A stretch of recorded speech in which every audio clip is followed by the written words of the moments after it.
Hi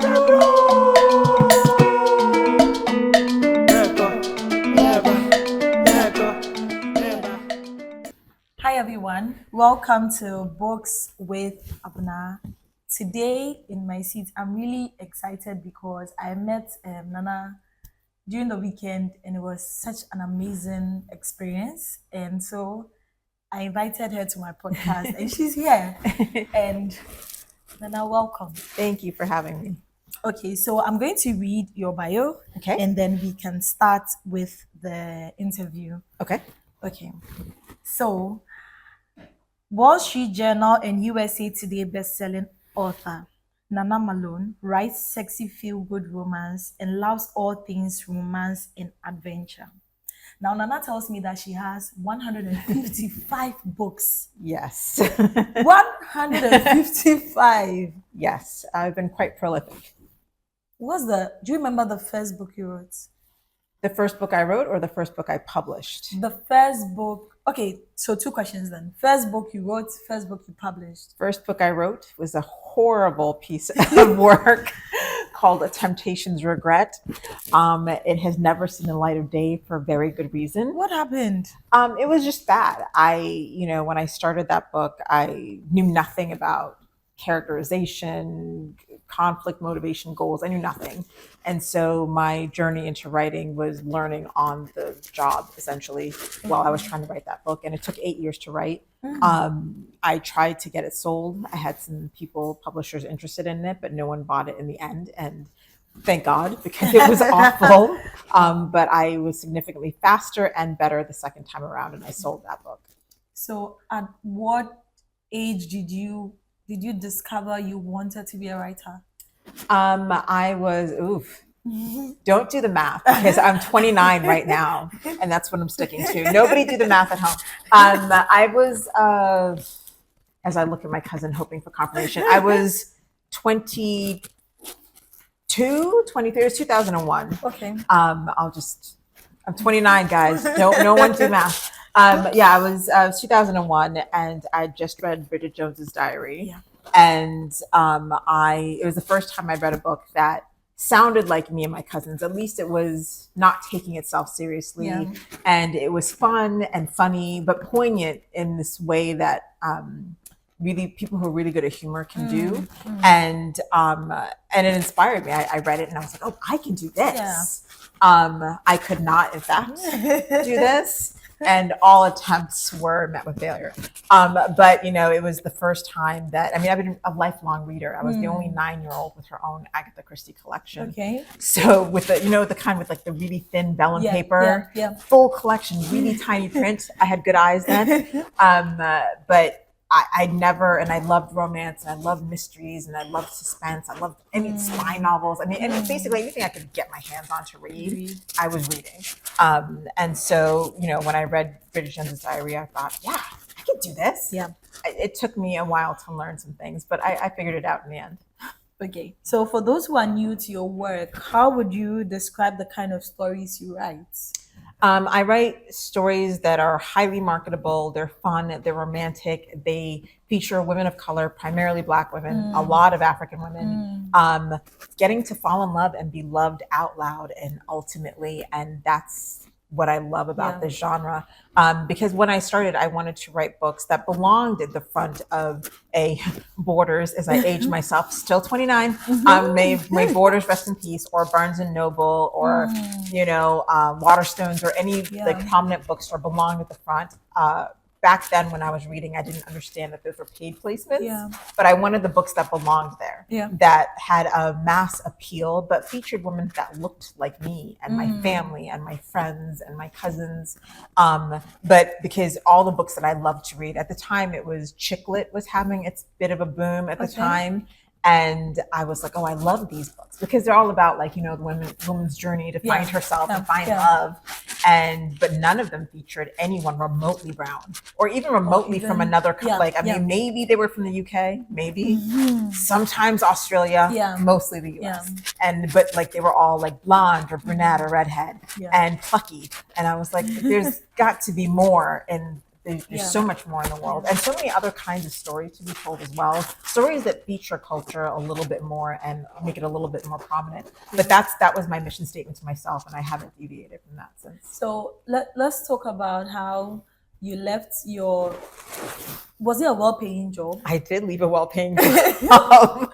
So you left a well-paying job. You a project manager for 15 or 10 years. How long had you been about 12 then? years. 12 years. Yes. To write full time. Yeah.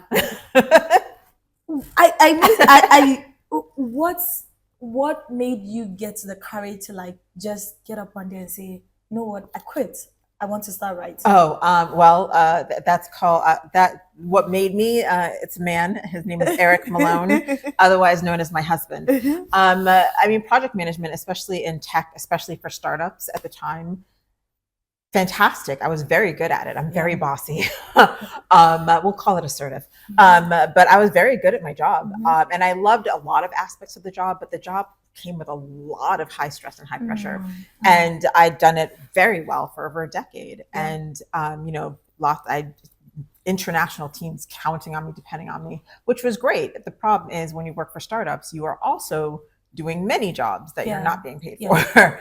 And it became every Sunday night I was having major panic attacks about what that Monday was going to hold. And some of the jobs I had were great. Sometimes I had great managers who were very supportive. Even when my first published book, Game Set Match, I was working at a company and I had a very supportive manager at the time, and she was fantastic. I mean, she had the whole team buy my book. Wow. And she was like, we're going to have a book club. So they were very supportive, and I was still working full time, but I'd sold to a publisher and I didn't make any money.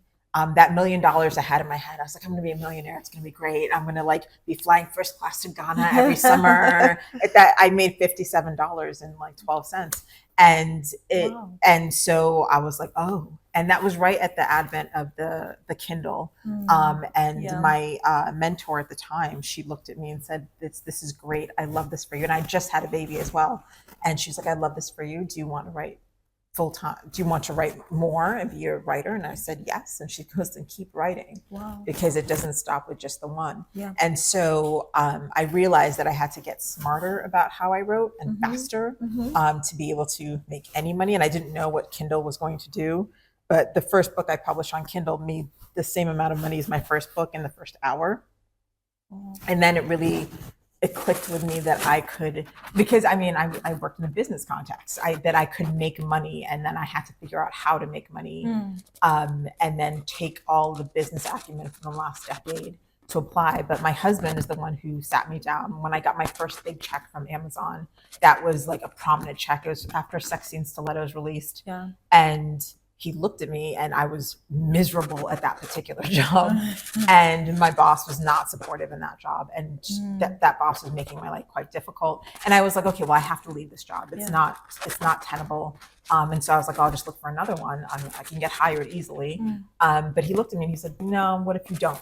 What if you just write full time? And I was like, you're insane. That's crazy. Why would I do that? Because I liked our life and I liked our lifestyle. And so he just, we pulled some things back, but he was like, this is your dream. You're only happy when you're writing. He's like, when you're sitting down and you're in the midst of a story. I mean, anyone who knows me and knows when I'm starting to write a story, because I'm very excited. And I tell everyone the concept 57 times.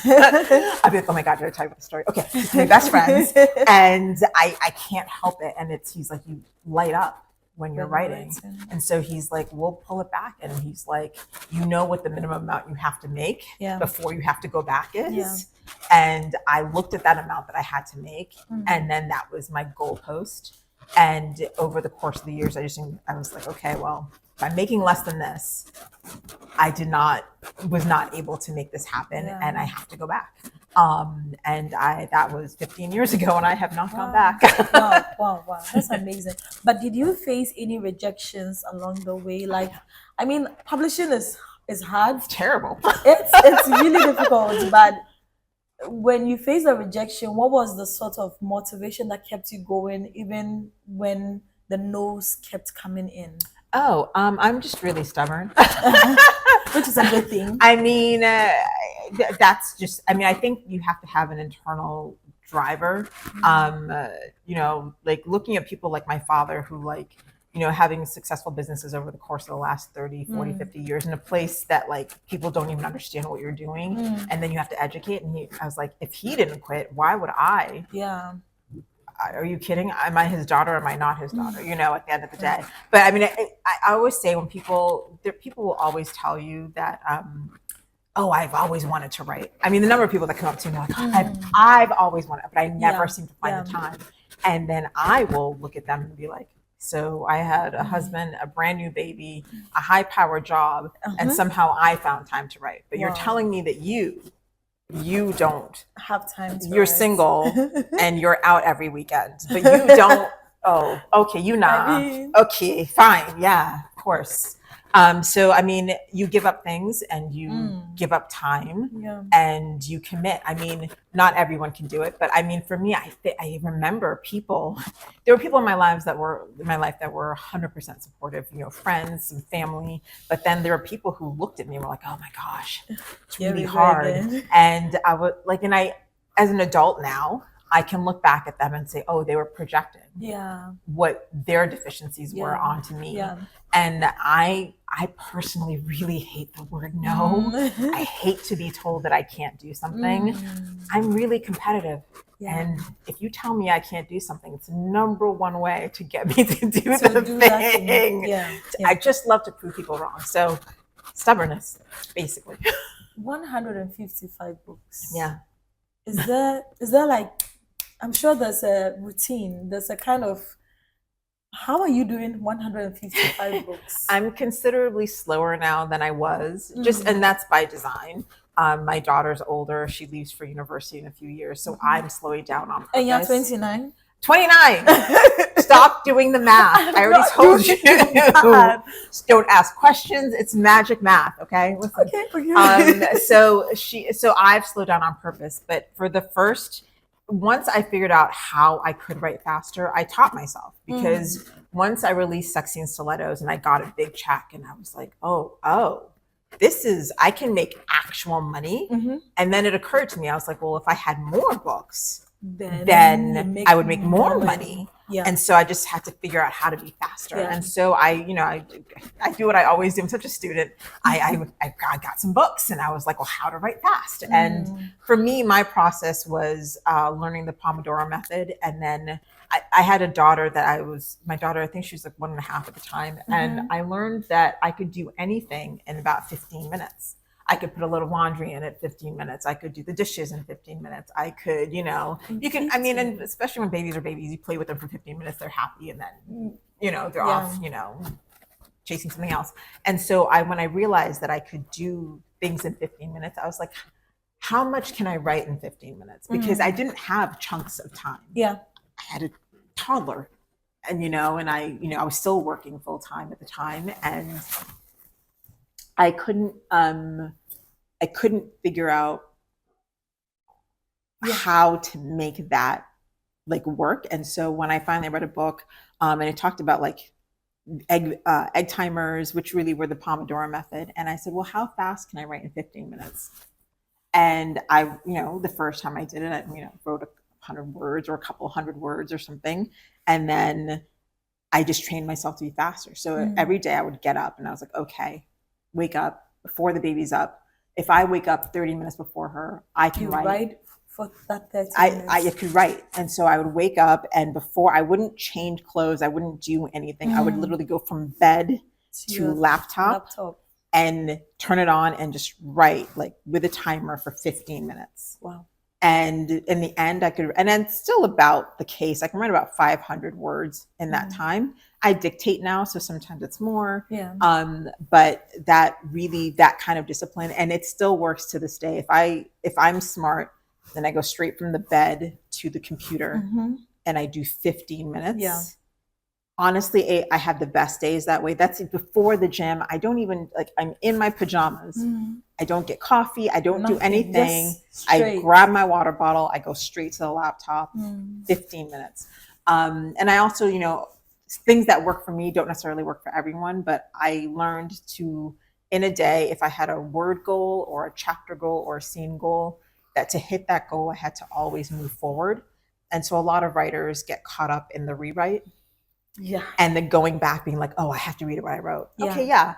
I agree. You should look back and be like, where was I going? What was I thinking? Yeah. But for me, I'm like, well, my day is not complete until the thing is done. Okay. And so have I moved it forward? Did I complete one scene? Not did I go back and work on a scene, because that doesn't count. That's not moving forward. Yeah, movement forward one scene. So it's on me if I read the whole book and I'm halfway through and then I'm like, have to write a scene. Well, you still have to write the scene. Yeah. I don't go to bed until it's done. So, those little things that I know work for me. Some people work differently. So, but I'm always like, I tell my daughter, because she also writes now. And I tell her, I was like, you can always review, but I was like, save the reviewing for the night before you go to bed. Okay. And make bullet points before you sleep.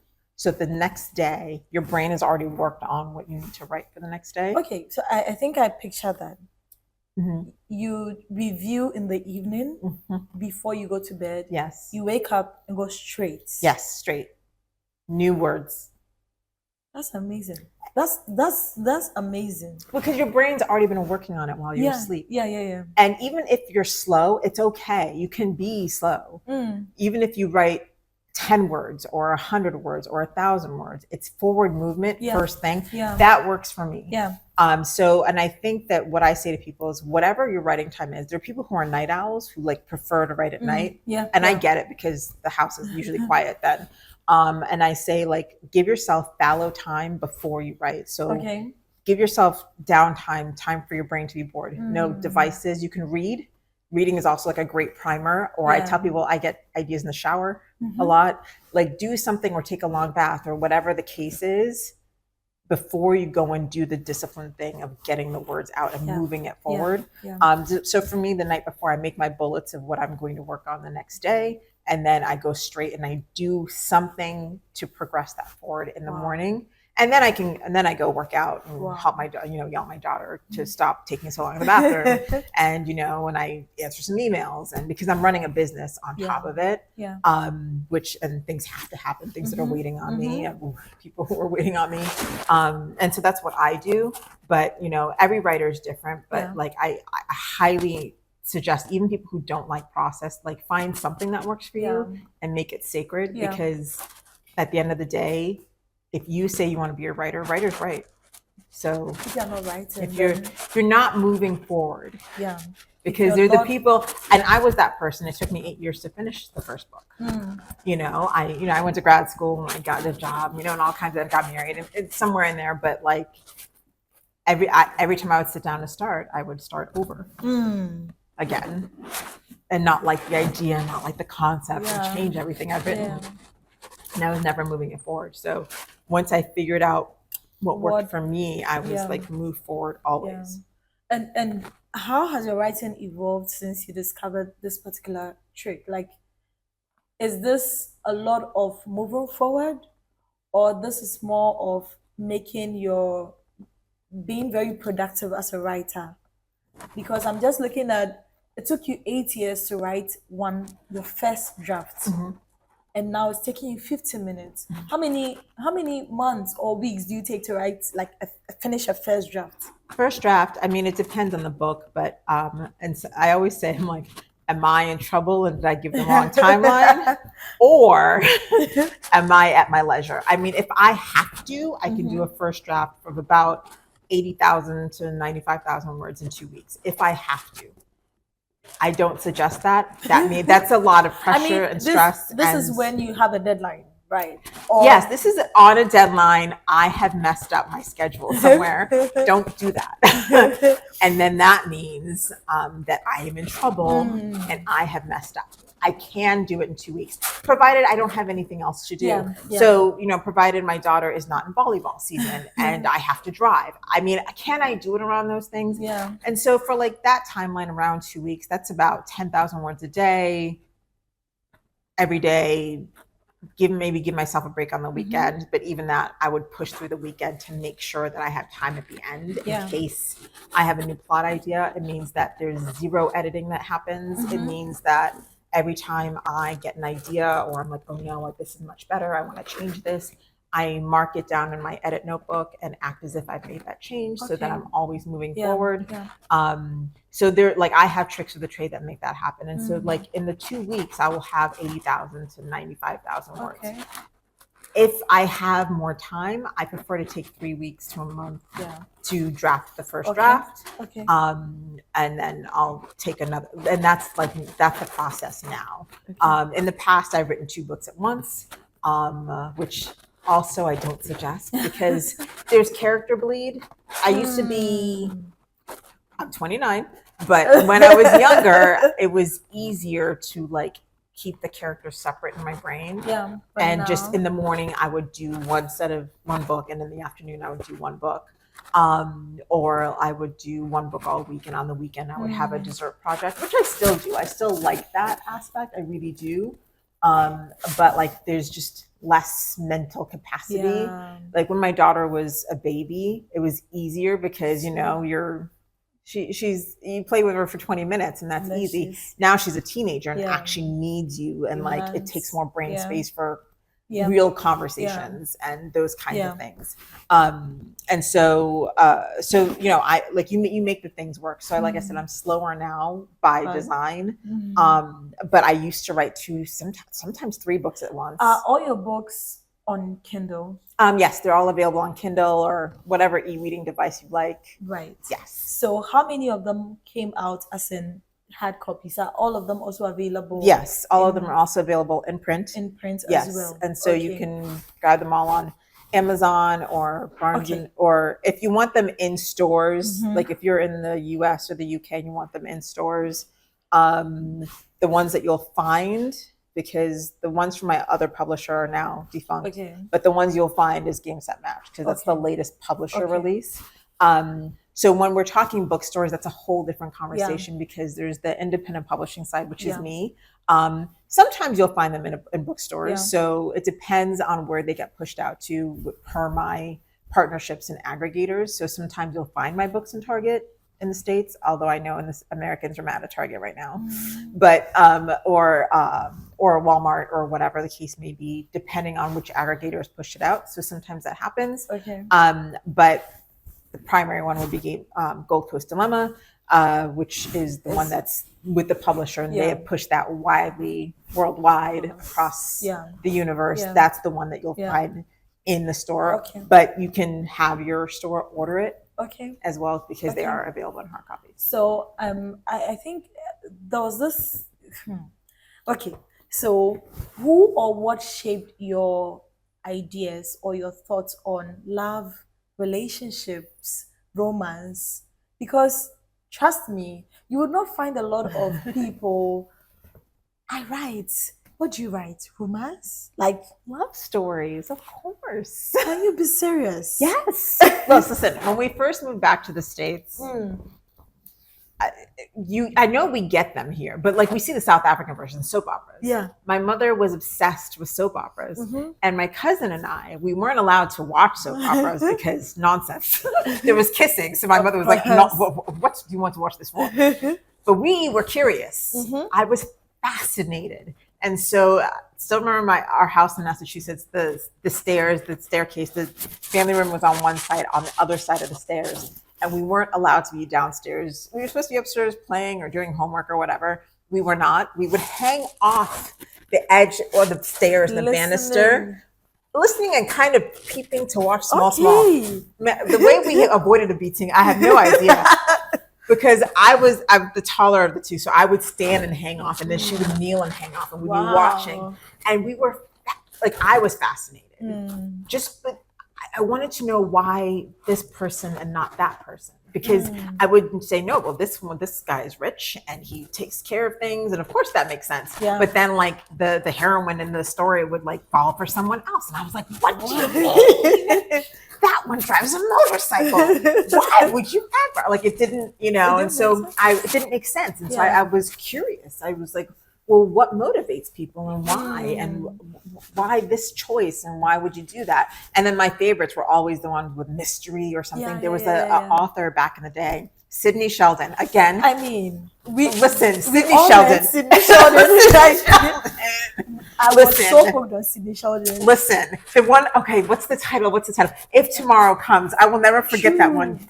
This one, it's like a girl, like it's like her husband left her or something, and she was done dirty somehow, and then she had to like be like a cat burglar. I don't even know. No, we're so hanged on. I mean, I'm just thinking about when I used to save all my money just to get Sydney Sheldon. Right? And then it was like back in the day, it was again 29, Jackie Collins and Danielle Steele, Nora Roberts, Sandra Brown. Oh my God, Sandra Brown. Listen, Sandra Brown was an awakening. You know, I think what got me is I read Mirror Image by Danielle Steele. Then I read Mirror Image by Sandra Brown. I'm the one with the twins, right? Yes. Oh my God. The twin dies. And listen, no, this one was crazy because the twin dies and then she takes her twin's place and then people are after her, but then she takes her twin's boyfriend. But then the boyfriend is like, you are different. Were so good. They were so good. And so that like shaped, because before I read romance, I remember it was a summer I came home to Ghana and we were home for the whole summer. Now I brought books, but the same way I write fast, I read fast. I consume story. And so I finished the books I brought within 2-3 weeks. And I was like, and my grandfather used to love to read the way that I love to read. So the shelves in my grandparents' house was covered in books. Okay. So many books. Wow. And at 13, there's things that are appropriate and not appropriate. Yeah. But I was not barred from reading. I could read whatever I wanted. I had to cover my book. I used to tear them off. I used to tear off the covers. Just so that nobody would ask me, what are you reading? And so at 13, there I was. I grabbed Mario Puzo, Fool's Die off the shelf. And there I was having Mafioso. And I was like, oh my God. And then my cousin, Nana Malone. Oh, that's your cousin. That's my cousin. Oh, wow. And she's another fantastic writer. Adventures from the Sex Lives of African Women. Women. Amazing. And so that summer at 13, I went to her house and she was like, Nana, kissing day inside and slides me a Mills and Boone. And I was like, Greek shipping tycoon romance, something. Oh, wow. And I was like, there's kissing. And I was like, and we were hiding underneath the bed, just reading and being like, kissing. I mean, we were scandalized, and it was, so that was the extension of us watching, of me and my other cousins watching soap operas. And so, but then like the part that I loved the most was like the part right before they realize that they are like into each other. Like that tense spot before they're like, well, I don't like you very much, but sometimes we'll kiss. And I'm like, yes, that's the part. And so, and love stories are really what make the world go round, because at the end, it's like, you're like, oh, the tension. But then at the end, when they're like, oh no, I love you, and you and me together against the world, what? That, and then usually a mystery gets solved, or like the bad guy gets his comeuppance, and I'm like, that's like the ultimate high, and that's romance. Wow. Yeah. Wow. That's great. I didn't even know we share the same. Sandra Brown. Sandra Brown. Okay, so, Linda Howard, Nora Roberts, all of those. Yeah. A lot of time people misunderstand the romance genre. Like, I have. When you say people, you mean men. Let's be real. Sometimes I go like, you know what? Romance are real life stories too. There are things that are happening here in real life and in real time. So don't tell me what you're telling me, that this is not reading or this is not an actual book. Listen, anyone who says that about romance, has never read a romance. Yeah. Has never read modern romance. And dare I say, probably doesn't like women very much. I said what I said. And I stand by it. Come and find me. Wow. But do you feel like the publishing industry is getting more receptive to African, and I know you've heard this narrative before, that African literature is more of trauma and wars and violence and suffering and all these things. Do you think that the publishing industry is opening up to more love stories, more joy, more of these things here from writers who are Black or writers who are African? I mean, publishing is primarily white. Yeah. So they have one story that they're used to or want to put forth or, put it out in the world.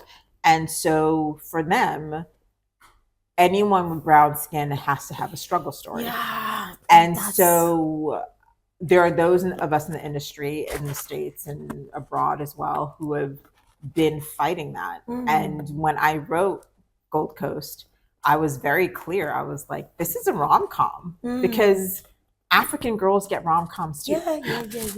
We get to have the plucky heroine who, you know, is fighting with her mother because her mother's like, won't you get married? And she's like, never. And then, of course, she does. We deserve those stories. We deserve to be loved out loud without struggle, with fun. Like, we deserve the fun and joy. And I when I sit down to write, I want joyful stories. Like sometimes there's a mystery and sometimes, you know, really bad things happen. And sometimes that will happen to the heroine in terms of like to influence her motivation and to influence her conflict.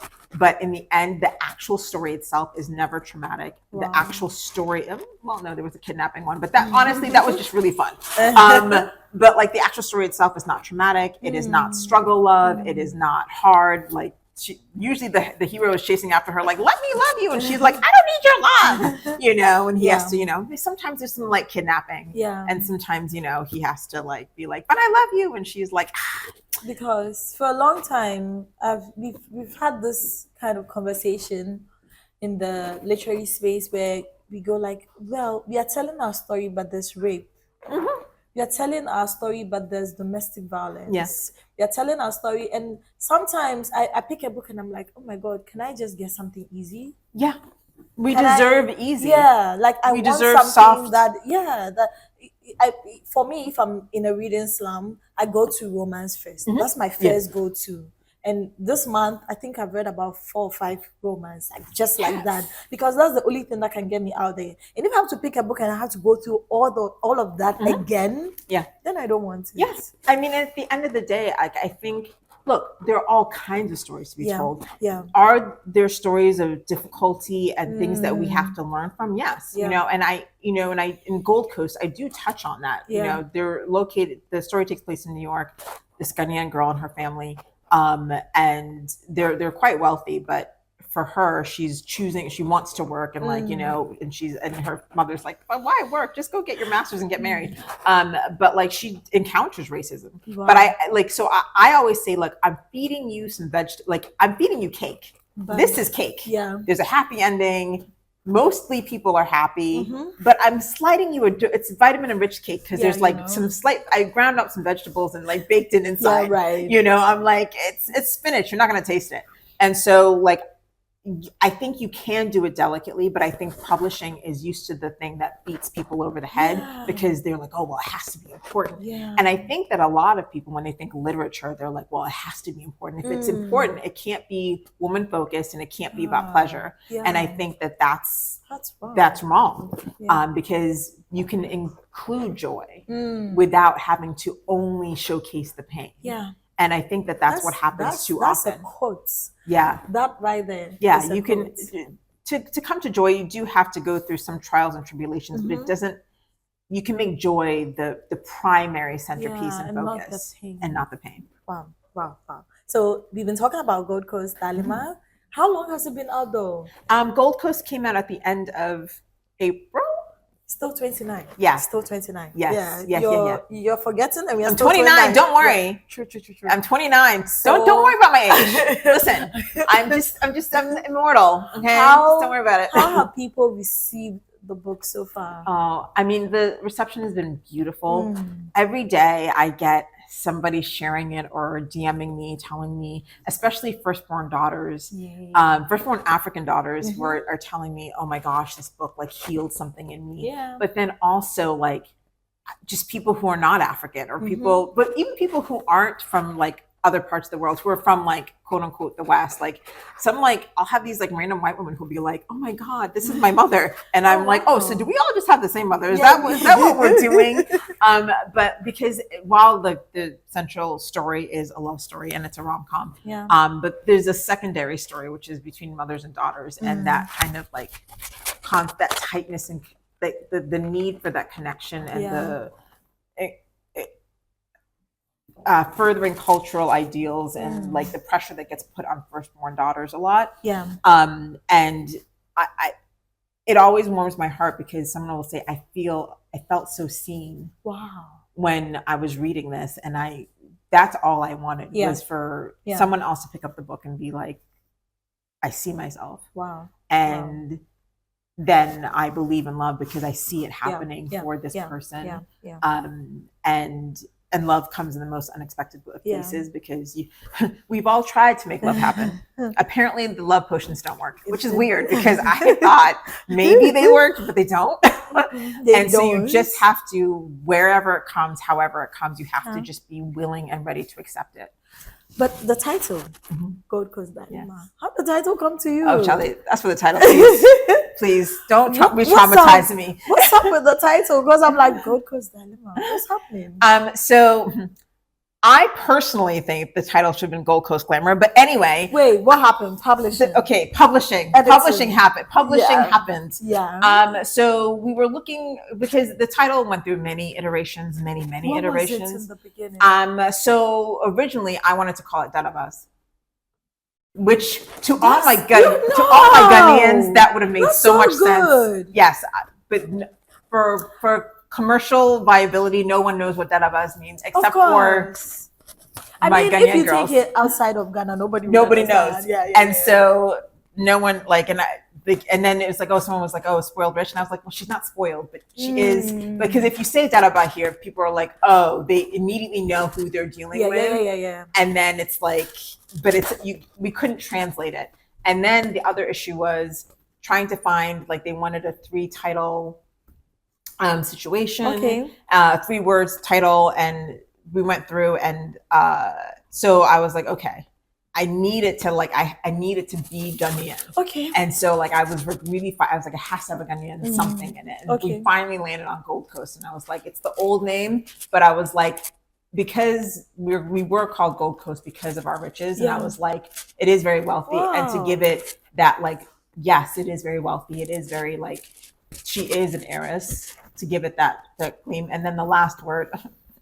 Listen, should have been glamour, but it's dilemma because the mother poses a dilemma. It's fine. I'm fine. It's fine. In my head, it's glamour. Every time I see the title, I just change it to glamour. And you're just speaking about, but how does this dilemma, how does it reflect the diasporan experience for you? Oh, yeah. No, I mean, for me, having been brought up primarily in the States, also some parts in Ghana, but primarily in the States, it is the truest reflection of my experience. Okay. Now, we all have a different experience, right? And so for me, growing up a lot in the States is I would look around, and the only images I would see on television and or books of Africans was us being at home and struggling, which was not my experience. Or being, UK, US, or whatever, and struggling for the dream. Of course. Which again was not my experience. Struggle. Because when I would see my aunts and uncles and my parents' friends, everybody worked at the UN and the World Bank. I was like, but Uncle, I would say, I was like, I couldn't understand the depiction that I would see on television or in books or whatever, because they were all talking about starving children in Africa. And I was like, I understood that there was a great deal of poverty, but as a young child, I was like, the World Bank. Because I thought the only jobs you could get were at the World Bank, or at the UN, or you have to be a lawyer, doctor, or engineer. Those are the only jobs available. Yeah. Were there other jobs when you grew up? Did you know that there were other jobs available to you? I did not know. I didn't know you could have other professions until I grew older, and I was like, oh wait, so my parents don't know everyone in Ghana, and then also there are other jobs to have. What? And so I wanted to write a book that reflected that kind of experience of the idea that Africans can only be struggling. And I was like, that's not true. Yeah. And so there's a danger of telling one story. I remember watching a TED Talk with Chimamanda, and she was talking about we all get told one story of a thing, and people just take that and run with it. Yeah. And that reminded me of when my husband and I, when we got married here in Ghana. Okay. And we brought everybody, our friends, his family. And for a lot of people, it was their first time in Africa, obviously first time in Ghana. Okay. And a lot of people had no idea what to expect. And then for a lot of people, they got here and they were like, Really? Because they had no idea. Yeah, I mean, they knew me and I would tell them, but like sometimes seeing is believing. Yeah.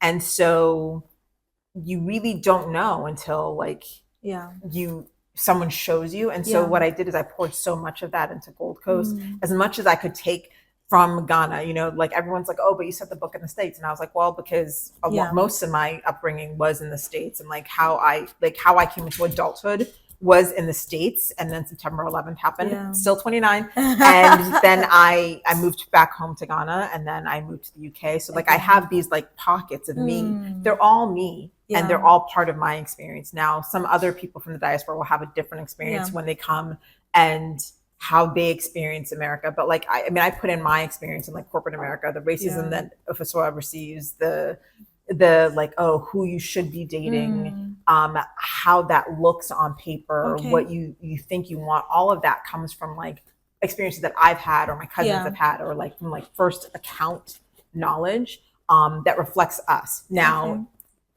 if you come from somewhere different or you've done something different or whatever the case is, then you will have a different experience. Because one of the key things that I had to explain to my publisher and to like just other people, I was like, there is no singular Black or African experience. I don't know how to tell you, but they're like, oh, so everyone in Ghana is like, and I was like, no. I was like, this is one story. And trying to explain that to them was, it shouldn't be that hard. But you know anyway. what? Writing for the global audience and while staying true to the Ghanaian nuances is no small. Like it's not easy at all. It's not. But how did you navigate that in Gold Coast? Like, how did that happen on paper? For Gold Coast in particular, honestly, I did the same thing I do for every other book. I focused on character. And so I knew exactly who they were. Yeah. I knew exactly who Afos was. I knew exactly who her mother was. And once you build character, it's complete, like, it's easy. Because then your only job is to tell their story. Yeah. Because once you know exactly who they are, your only job is to tell their story. That's the gift that you've been given. Yeah. Because then they'll live in your head as real people. Yeah. You know, because at that point, once you know the character, I'm like, well, if I put her in this situation, how would she respond? Yeah. And if someone says something slick to her, how would she take that? Okay. You know, because for Fos, she's living in the States. She comes from money, but at the same time, she's a Black woman in America. Yeah. No one cares that she's African or who her parents are or whatever. No one cares. They just see a Black woman. And at the end of the day, she has to occupy that space and act accordingly, while also coming from a place of great privilege, so that she gets to like navigate and circumvent some things, and some things are unavoidable. And so I wrote her accordingly. How would she react and what would happen? Wow. Were there some parts of the Ghanaian culture you were excited to share in this book? Oh yeah. I mean, in the beginning, there's, she's getting married, she's doing engagement. And so I just pulled from my own engagement. I just moved it to New York instead of being here in Ghana. Because when we got married, we did everything here. We did engagement, we signed the court documents, white wedding. It was within like a week and a half, and we did everything. And so I just took that and I moved it to New York. Oh, wow. But it was really fun showcasing that, because like for our friends and family who came to our wedding, they were like, we would have missed out on all of this had we done this in the States or whatever. So that was the most important thing for me to showcase, but also the family dynamics. Yeah. Because my mother, when she read the book, she said, did I do this to you? And I was like, why is everything about you? Please, I beg. It's not even about you. It's not even about you. But I did Helen Addo, who is like a fan favorite. She's based on my grandmother. And the things my grandmother, she was cantankerous, may she rest in peace, but she was, she was special. The things she would do and say, and like her outrageousness. So I really like showcase a lot of those cultural bits in there. Okay, so how do you balance this? A rom-com? Yes. I just want to be sure. Yes. How do you balance like deeper themes with being romantic and being funny at the same time?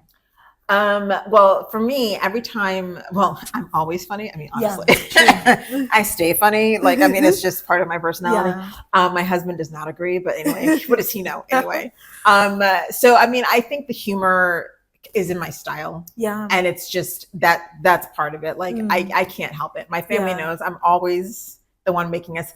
It's like a very serious thing. I just like it's a little comment here and there that will break a little tension. So And that like I'm a comedic writer already. So Okay. even when I'm writing a mystery, it's always funny. Okay. Like there's always like one-liners that come.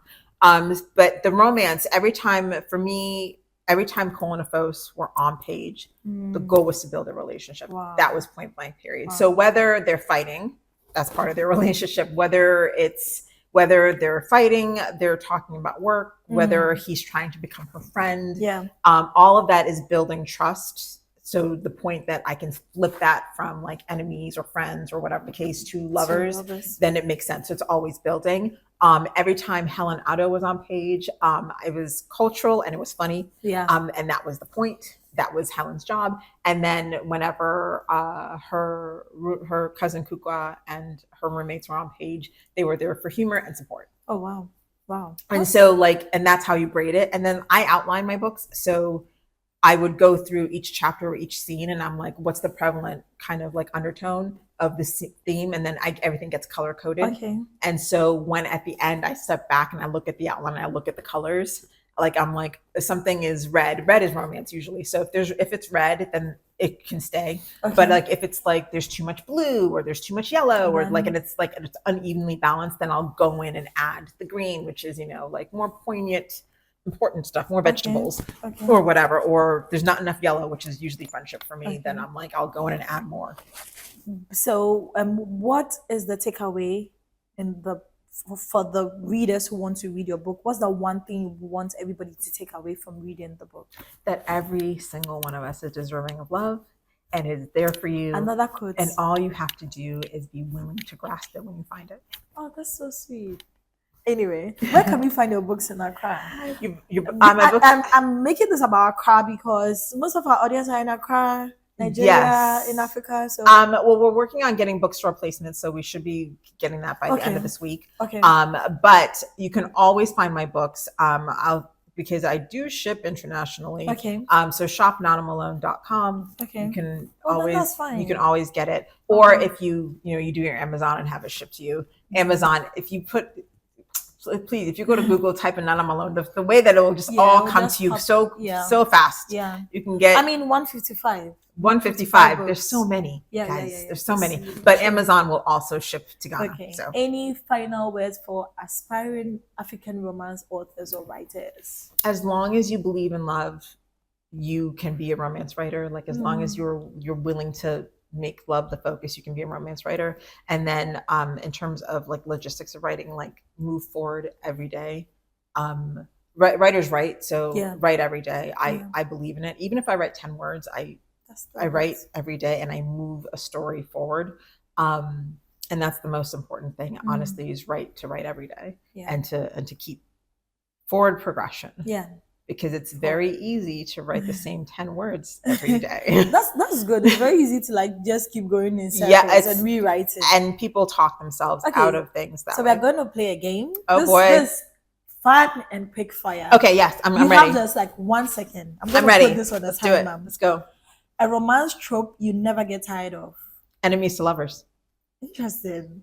One romance author who always inspires you. Ooh. Kennedy Ryan. Okay. A book that made you fall in love with writing. Bridget Jones's Diary. Tea or coffee while writing? Neither. Juice. Yo, what? Yeah, water. I'm usually drinking water or or like maybe sometimes like a Starbucks refresher. But it's usually water. I have a water bottle and I have a certain amount I'm supposed to drink on a daily. Okay. So yeah. Okay. So your dream writing location? Accra. I never want to leave. Wow. I never want to leave home. Sweet. I never want to leave. But have you been writing since you came? Yes. Oh, that's good. I was writing before I came here. That's really good. That's really good. Thank you so much, Nana. Thank you so much, Abena, for having me. This has been so fun. And now we have to talk about the books that we've read in common because now we're going to get our full list. Maybe we have to create a list for people. Yes. That's if they're looking to read more old romance. school. Yes. Old school, original. because a lot of the new kids, I'm like, they don't get they don't get it. They don't Nah, get not it what at I beg. all. I beg. I'm like, you gotta go old school to like. I need to like create a list. Yes. We need to create a Yes, list. we need to curate a list for like, if you think you want to write romance, before you start, read these authors. That's so good. Like Joanna Lindsay will be on there with some historical, like we'll get you like his you need a full list. Be like, please don't try until you read these people. This will be so fun. It will be. Thank you so much. Nana, Thank you so much. I appreciate you. My invitation. It was so fast. It was so quick. And today we have you here in our seats. Thank you to the Ian Library for having us. It's oh my God, this library is beautiful. Yes. Thank you so much. Guys, you can follow us on IG. It's Books with Abena. And then you can send us an email. I mean, a DM or something. It's just bookswithabena@gmail.com. Thank you so much, Nana. Thank you again. Bye, guys. Bye.